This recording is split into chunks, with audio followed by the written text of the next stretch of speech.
Welcome to Emily Academy, Hyderabad. This is Dr. Moses. మీరు ఒక public స్థలంలో ఉన్నప్పుడు మీరు అకస్మాత్తుగా మీ రింగ్ టోన్ను పోలిన శబ్దాన్ని విన్నట్లయితే వెంటనే మీరు మీ చరవాణి సెల్ ఫోన్ను చూస్తారు. అనంతరం ఆ శబ్దం మీ ఫోన్ నుండి కాకుండా వేరే వ్యక్తి దాని నుండి వస్తుందని గ్రహిస్తారు అనున్నది దీనికి ఉదాహరణ. ఇక్కడ 4 అభ్యసన సిద్ధాంతాలు ఇచ్చారు. 1 యత్నదోషం, 2 సాంప్రదాయక నిబంధనం, 3 కార్యసాధక నిబంధనం, 4 నిర్మాణాత్మక వాదం. చాలామంది సైకాలజీ బట్టి పద్ధతిలో కోడ్ సిస్టంలో లైన్ టు లైన్ నేర్చుకున్న వాళ్ళు ఆన్లైన్ ఎగ్జామ్లో ఆఫ్లైన్ ఎగ్జామ్లో పరీక్ష రాసేటప్పుడు ఇటువంటి అప్లికేషన్ బిట్స్ చాలా డెప్త్గా ఉన్నటువంటి కాన్సెప్ట్తో కూడుకున్న బిట్స్ చదివినప్పుడు వాళ్ళ రింగ్ టోన్ తప్ప ఈ ప్రశ్నకు సంబంధించినది అర్థం కాదు. ఒకసారి ఇంగ్లీష్లో కూడా ఈ ప్రశ్న మీరు గమనించండి.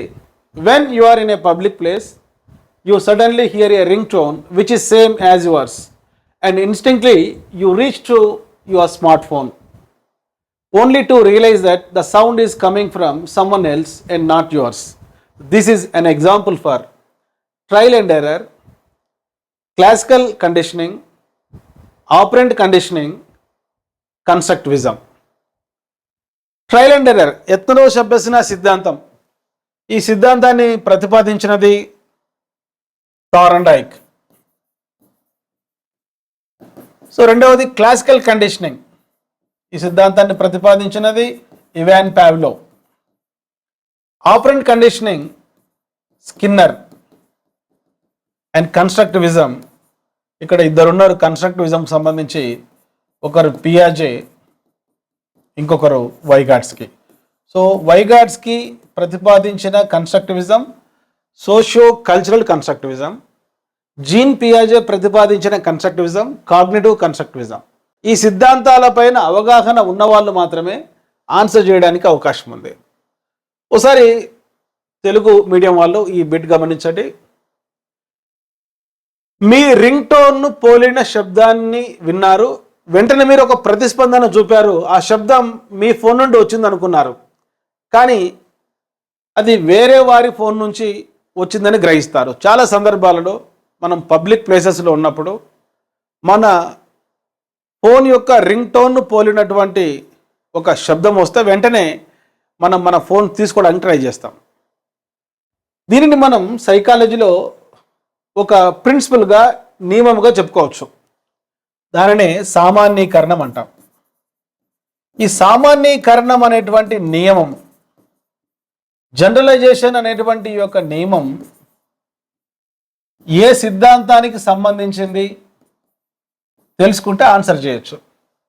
యత్నదోష అభ్యసనమా, ట్రయల్ అండ్ ఎర్రరా? ట్రయల్ అండ్ ఎర్రర్లో primary laws of learning, law of readiness సంసిద్ధత సూత్రం, లా ఆఫ్ ఎక్సర్సైజ్ అభ్యాస సూత్రం, లా ఆఫ్ ఎఫెక్ట్ ఫలిత సూత్రం, కొన్ని గౌణ నియమాలు ఉన్నాయి. కనుక ఇది కరెక్ట్ కాదు. సామాన్యీకరణం అనేటువంటి నియమం ఇక్కడ రాలేదు. కార్యసాధక నిబంధనం తీసుకుంటే కార్యసాధక నిబంధనంలో పునర్బలనం రీఇన్ఫోర్స్మెంట్, షేపింగ్ ఆకృతికీకరణం, చైనింగ్ గొలుసు విధానం, ఫేడింగ్ క్రమేణ అస్తిత్వం, ఈ ముఖ్యమైన నియమాలు కార్యసాధక నిబంధనలో ఉన్నాయి. ఇది కూడా కరెక్ట్ కాదు. నిర్మాణాత్మక వాదంలో ముఖ్యంగా సోషియో కల్చరల్ కన్స్ట్రక్టివిజంలో zone of proximal development, scaffolding, అదేవిధంగా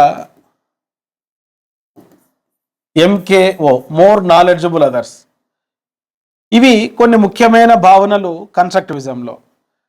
సామాన్యీకరణం, జనరలైజేషన్ అనేటువంటి నియమం దేనికి సంబంధించింది? సాంప్రదాయక నిబంధనకు సంబంధించింది, క్లాసికల్ కండిషనింగ్కి సంబంధించింది.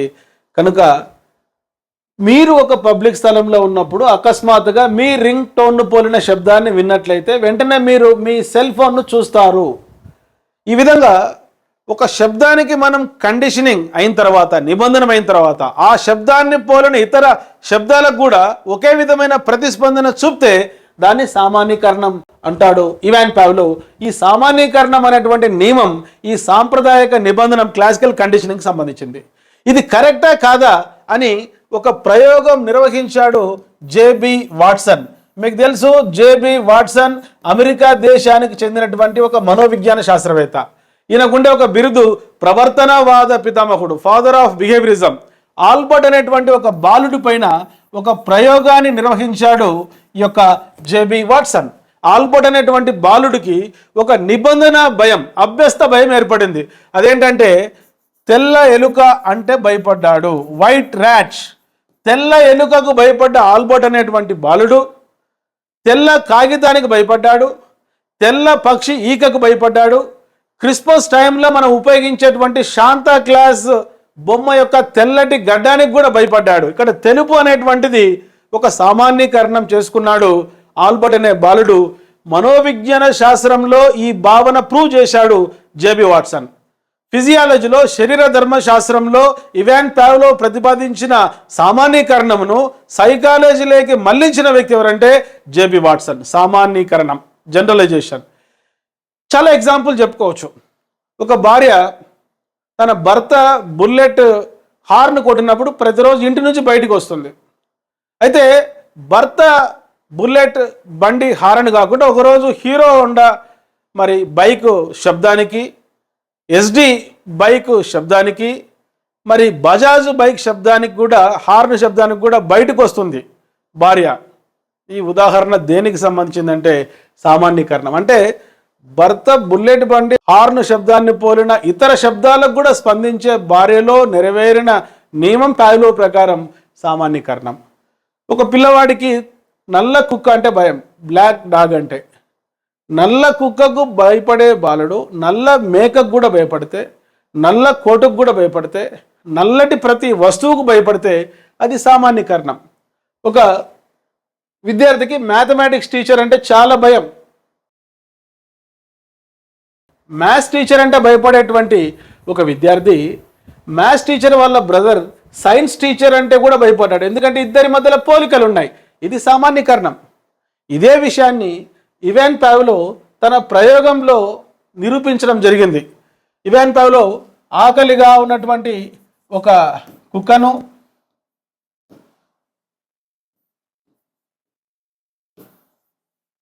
ఆహారాన్ని ఉంచాడు, మాంసాహారం చూసినటువంటి కుక్క లాలాజలం స్రవించింది. అయితే ఈ ఆహారం జోడించడానికి ముందు గంట శబ్దాన్ని వినిపించాడు ఇవాన్ పావ్లో. సో గంట శబ్దానికి కూడా కుక్క లాలాజలం స్రవించింది. ఇది ఇవాన్ పావ్లో ప్రతిపాదించిన క్లాసికల్ కండిషనింగ్ థియరీలో ఉండే ఉద్దీపనలు. ఆహారానికి లాలాజలం స్రవించే కుక్క గంట శబ్దానికి కూడా లాలాజలం స్రవించింది. ఇది నిబంధనం, కండిషనింగ్. ఒక్కసారి గంట శబ్దానికి లాలాజలం స్రవించే కుక్క CS1 కండిషనడ్ స్టిమ్యులస్ 1 హార్న్ శబ్దానికి, CS2 కండిషనడ్ స్టిమ్యులస్ 2 బజర్ శబ్దానికి, CS3 కండిషనడ్ స్టిమ్యులస్ 3 విజిల్ శబ్దానికి కూడా లాలాజలం స్రవించింది. గంట శబ్దాన్ని పోలి ఉండే హార్న్ శబ్దానికి, బజర్ శబ్దానికి, విజిల్ శబ్దానికి కూడా లాలాజలం స్రవించిన కుక్క విషయంలో ఏ నియమాన్ని మనం గమనించవచ్చు అంటే సామాన్యీకరణం. ఈ సామాన్యీకరణం అనేటువంటి నియమం ఏ సిద్ధాంతానికి సంబంధించిందంటే సాంప్రదాయక నిబంధనానికి సంబంధించింది. కనుక సైకాలజీ ఏదో జీకే మాదిరి, కరెంట్ అఫైర్స్ మాదిరి ఈ కొండ గుర్తులతో, గుడ్డి గుర్తులతో, నిమోనిక్స్ కోడ్స్తో నేర్చుకుంటే మీరు డిఎస్సిలో లేకుంటే హాస్టల్ వెల్ఫేర్ ఆఫీసర్ జాబ్కి సంబంధించి, డివైఓ జాబ్కి సంబంధించి, టెట్కి సంబంధించి నాలెడ్జ్ బిట్స్ ఆన్సర్ చేస్తారు. కానీ గతంలో టెట్లో అడిగిన బిట్స్ గమనిస్తే ఇటీవల జరిగిన టెట్లలో 5% క్వాలిఫై అవుతున్నారు, గరిష్టంగా 20% క్వాలిఫై అవుతున్నారు. అప్లై చేసిన వారిలో 80 మంది క్వాలిఫై కావటం లేదు. కారణం ఇటువంటి ప్రశ్నలు అడుగుతున్నారు. ఇవన్నీ కూడా గతంలో SCERT వాళ్ళు తయారు చేసిన ప్రశ్నలు మీకు ఎక్స్ప్లెయిన్ చేస్తున్నా, కొత్తవి కాదు.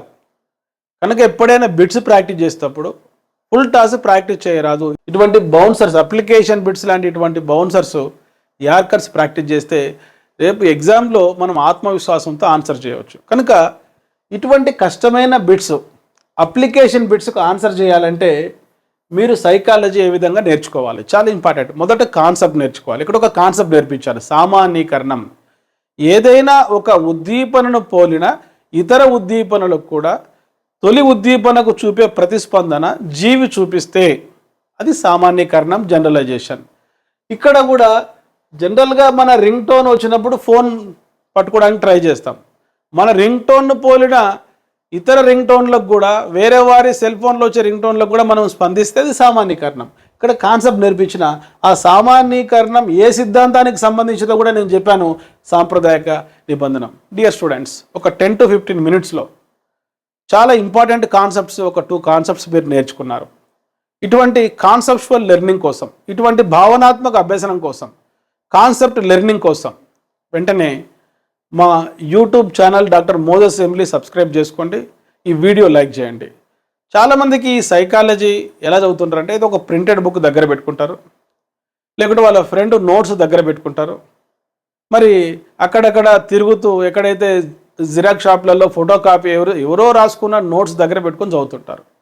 అది వాళ్ళ సంతృప్తి కోసమే. కానీ ఒరిజినల్ ఎగ్జామినేషన్ హాల్కు పోయిన తర్వాత ఎవరైతే ఒక ప్రొఫెషనల్ దగ్గర సైకాలజీ నేర్చుకుంటారో, పెడగాజీ నేర్చుకుంటారో వాళ్ళు మాత్రమే ఇటువంటి బిట్స్కు ఆన్సర్ చేస్తారు, అంతిమంగా జాబ్ సాధించగలుగుతారు. సో మీరు జాబ్ సాధించాలంటే, అప్లికేషన్ బేస్డ్ బిట్స్ మీరు నేర్చుకోవాలంటే, డెప్త్గా సైకాలజీ నేర్చుకోవాలంటే, పెడగాజీ నేర్చుకోవాలంటే వెంటనే ఈ వీడియో డిస్క్రిప్షన్లో ఇచ్చిన లింక్ ద్వారా ఎమిలీ అకాడమీ యాప్ ఇన్స్టాల్ చేసుకోండి. లేదా ప్లే స్టోర్లో ఎమిలీ అకాడమీ అని టైప్ చేసి మా మొబైల్ యాప్ ఇన్స్టాల్ చేసుకోండి. మీ మొబైల్ ఫోన్లో చాలా యాప్స్ ఉంటాయి, స్విగ్గీ, జొమాటో. అవి ఎప్పుడైనా ఆకలిగా ఉన్నప్పుడు మీరు ఆహారం తెచ్చుకోవడానికి పనికొచ్చేటువంటి యాప్స్, స్విగ్గీ కానీ జొమాటో కానీ ఇవన్నీ. చైనాలో ఒక సామెత ఉంది, don't give fish to hungry man but teach him how to catch it.